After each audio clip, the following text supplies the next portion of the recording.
হাঁটুর রিহ্যাবিলিটেশনের প্রোটোকলটা খুবই ইম্পর্টেন্ট, বিশেষ করে হাঁটুর অপারেশনের পর, লিগামেন্ট অপারেশনের পর ফার্স্ট ফেজ টু 6 ফেজ, এটা খুবই ইম্পর্টেন্ট।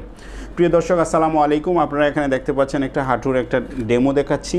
এই যে হাঁটুর এটা সামনের অংশ, এই যে দেখেন একটা লিগামেন্ট, এই যে এসিএল লিগামেন্ট, এই যে একটা লিগামেন্ট।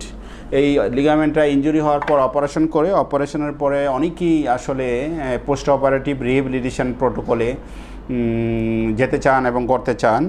তো এই অপারেশনের পরে অনেক কষ্ট নিয়ে রোগীরা আমাদের কাছে আসে সাধারণত, বিশেষ করে এই হাঁটুর সামনের অংশ ফুলা থাকে, এই যে একটা পেটেলা আছে, পেটেলাটা টাইট থাকে। আপনার এই হাঁটুর উপরে যে মাংস, আপনার মাংসপেশি আছে, থাইয়ের ফ্রন্ট থাই মাসেল, আমরা এটাকে বলি কোয়াড্রিসেপস মাসেল। এই কোয়াড্রিসেপস মাসেলটা অনেক ওয়েস্টিং, শুকনা থাকে এবং হাঁটুটা খুব রেস্ট্রিক্টেড থাকে, মুভমেন্ট রেস্ট্রিকশান থাকে, ঠিকমতো বসতে পারে না, হাঁটু ভাঁজ করে, এই জাতীয় কষ্টগুলো থাকে। অনেকে লিম্পিং গেট, খোঁড়ায়ে খোঁড়ায়ে হাঁটে। এই কষ্টগুলা আসলে সলভ করা খুবই জরুরি, যত তাড়াতাড়ি সম্ভব এটাকে সলভ করে তাকে নর্মাল অ্যাক্টিভিটিস অথবা তার নিজস্ব গেমস অ্যান্ড স্পোর্টসে ফিরাই নেওয়া খুব জরুরি। তো আমরা করি কি, এই জাতীয় রোগীদেরকে বিভিন্ন প্রোটোকলে ফালাই, বিশেষ করে আমাদের বিভিন্ন রিহেব প্রোটোকল প্রোগ্রাম আছে বিভিন্ন ধরনের। আমরা যেমন তার পেইনটা নিয়ে আসে, এই পেইনটাকে আমরা কমানোর জন্য কিছু আপনার থেরাপিউটিক মডালিটিস এবং এক্সারসাইজ প্রোটোকল দিয়ে থাকি। তার সোয়েলিং থাকে, ফুলা থাকে, ফুলাটা কমানোর জন্য আমরা চিকিৎসা দিয়ে থাকি। তার মুভমেন্টটা রেস্ট্রিক্টেড থাকে, স্টিফনেস থাকে, এই স্টিফনেসটাকে দূর করার জন্য, এই তার বেন্ডিংটা তাড়াতাড়ি আনানোর জন্য আমরা বিভিন্ন ধরনের প্রোটোকল ইউজ করে থাকি। এবং সায়েন্টিফিক ওয়েতে যদি প্রোটোকলটা ইউজ করা যায় তাহলে সে তাড়াতাড়ি বেন্ডিং চলে আসে, অর্থাৎ তার রেঞ্জ অফ মোশন, মুভমেন্ট রেস্ট্রিকশানটা চলে যায়, সে নিচে হাঁটু ভাঁজ করে নর্মালতে বসতে পারে।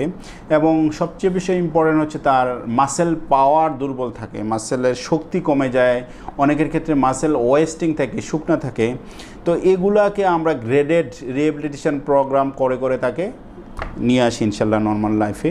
তো এই ধরনের প্রোটোকলগুলা আপনার খুব স্ট্রং এভিডেন্স বেসড প্রোটোকল আছে, যেটাকে আমরা বলি হচ্ছে অপারেশনের পরে 6 month up to 6 month protocol. এটাকে 6টা ফেজে ভাগ করা হয় সাধারণত, first to 6th phase. First ফেজটাকে কি বলে, আমরা ফার্স্ট ফেজটাকে সাধারণত ইমিডিয়েট পোস্ট অপারেটিভ স্টেজ বলা হয়, যেটা 0 to 2 উইকস, অপারেশনের পরে 2 সপ্তাহ পর্যন্ত এই সময়টাকে ইমিডিয়েট আপনার পোস্ট অপারেটিভ ফেজ বলা হয়।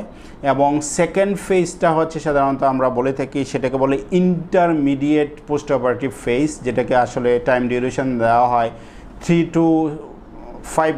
to 5 উইকস, 3 থেকে 5 সপ্তাহ, এটাকে বলা হয় ইন্টারমিডিয়েট পোস্ট অপারেটিভ ফেজ। এবং থার্ড ফেজটাকে আমরা বলি হচ্ছে লেট পোস্ট অপারেটিভ ফেজ, যেটা হচ্ছে 6 to 8 উইকস, অপারেশনের পরে 6 থেকে 8 সপ্তাহটাকে বলা হয় লেট আপনার পোস্ট অপারেটিভ ফেজ। এবং ফোর্থ ফেজটা খুবই ইম্পর্টেন্ট, সেটাকে আমরা বলি হচ্ছে আপনার, সেটাকে বলা হয় ডিউরেশনটা হচ্ছে 9 to 12 উইকস, সেটাকে বলা হয় হচ্ছে আপনার ট্রানজিশনাল পিরিয়ড। এই ট্রানজিশনাল পিরিয়ডটা খুবই ইম্পর্টেন্ট, এইটাতে আপনার অনেক রোগী তাড়াতাড়ি রিগেইন করে ফেলে।